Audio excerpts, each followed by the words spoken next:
Hey everybody, Steve-O here, and welcome to another video.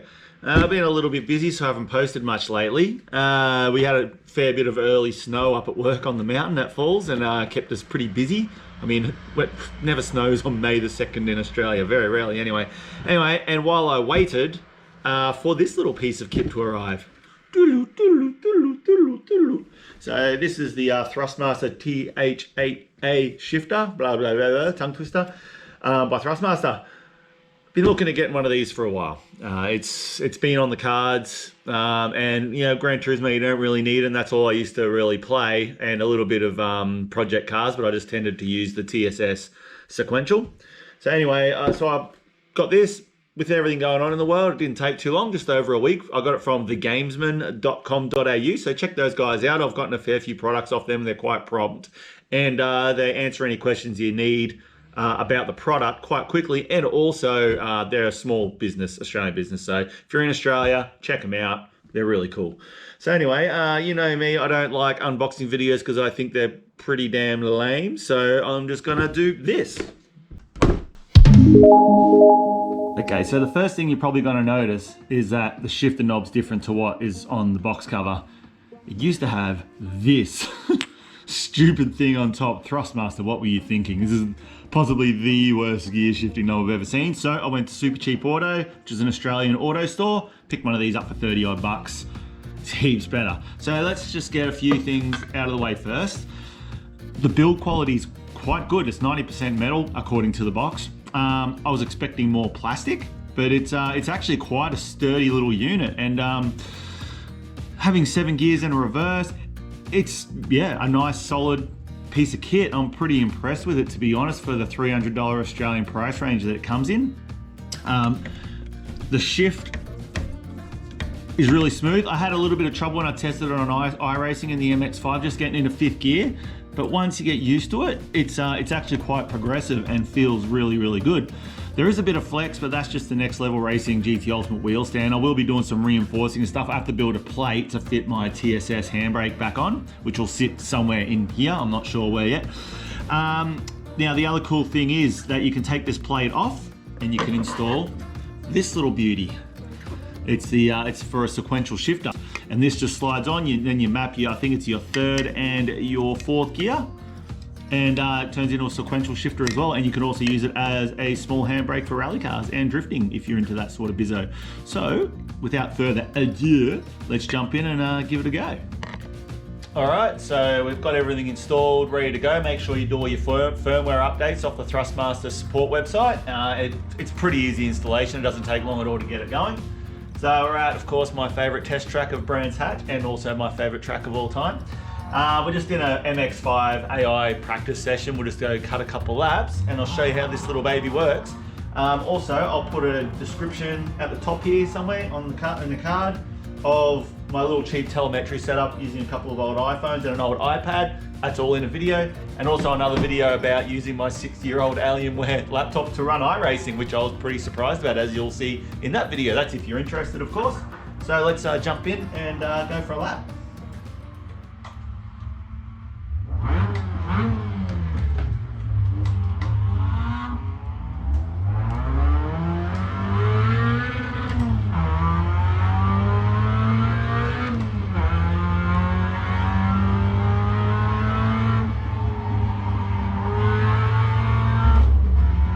So it feels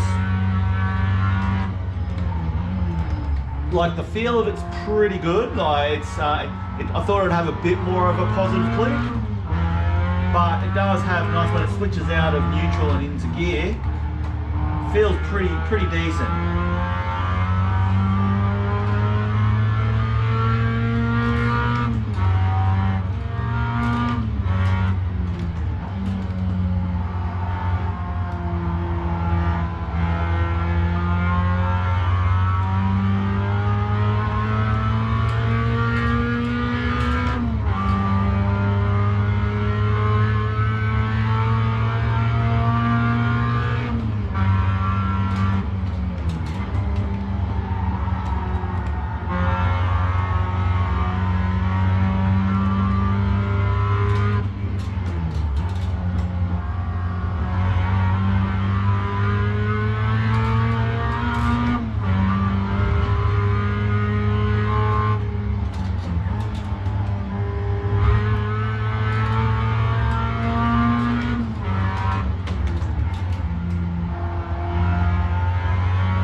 so that gives you a bit of an idea on how this goes. Just in a standard practice session, changing gears normally, the feeling's quite natural. Fifth gear as well, it takes a little bit to get used to, but once you get that fifth gear motion, it's pretty sweet. All right, so you can also swap out your H pattern and throw on this little ditty. Just by taking your shifter off, you shift the knob off, taking this plate off, and sliding this over the top, and it turns gear 3 and 4 into a sequential shifter, or gear 4 into a handbrake. I'm not going to sit there and pull it apart and show you how it's all done. You're not dummies. Just change it all up in your settings to sequential mode if you're playing iRacing, or just set it up in your mapping areas in whatever sim you get into. It's serviceable.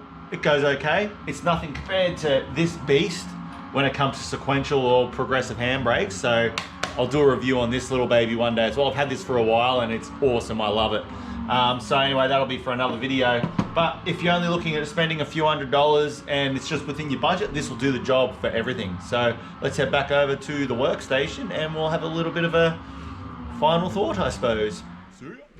Okay, so my final thoughts on this kit. I love the build. It's solid as, fitted onto the Ultimate stand pretty good, even though it does make it a bit flimsy because this unit is actually quite heavy, as heavy than I expected. So the build quality I rate. It's actually a lot better, and it sort of took the sting out of the 300 Australian I paid for this thing. The shift motion, pretty good. It has like, as you can see, it's got a pretty positive click. And except for fifth gear, which I found at first was a little bit harder to get into with the angle that I have it set up on the GT Ultimate V2. I got used to it and it's fine. This thing, get rid of it. In my honest opinion, it's pretty crappy. It's light, it's plastic, it doesn't feel right. Go to your auto store or go on eBay or something like that and pick yourself up a shifter knob that you think would fit in your hand and enhance the experience a bit more. So with this, see you later. Sequential mod, cool on Thrustmaster for adding this in. It's just simple, it's just a spring underneath. And I didn't really want to show it because I don't think it's all that impressive, but it's good if you're looking for an all-round shifter so you can use a handbrake or a sequential shifter as well. This is great, but you will eventually want to go up into the TSS handbrake sequential shifter territory because that thing is a beast and I love that thing to death. So anyway, for the price, I think it's pretty good. If you're looking at just using Thrustmaster gear, well, this is your only option really. So for a H pattern shifter, but I think it's great. And if, you know, I was thinking about maybe going the Drive Hub and getting a Fanatec. You know, I've only ever used a Logitech G29 shifter. So this is a significant upgrade over that. So yeah, if you're looking for the H shifter, this might be the one for you. So if you like that video, click the like button, that would be awesome. And if you want to subscribe, that'd be nice. And if you want any comments about the shifter, the rig, or anything else, I'm always up for a chat, so just leave a comment below. So I'll see you out at the races. Bye.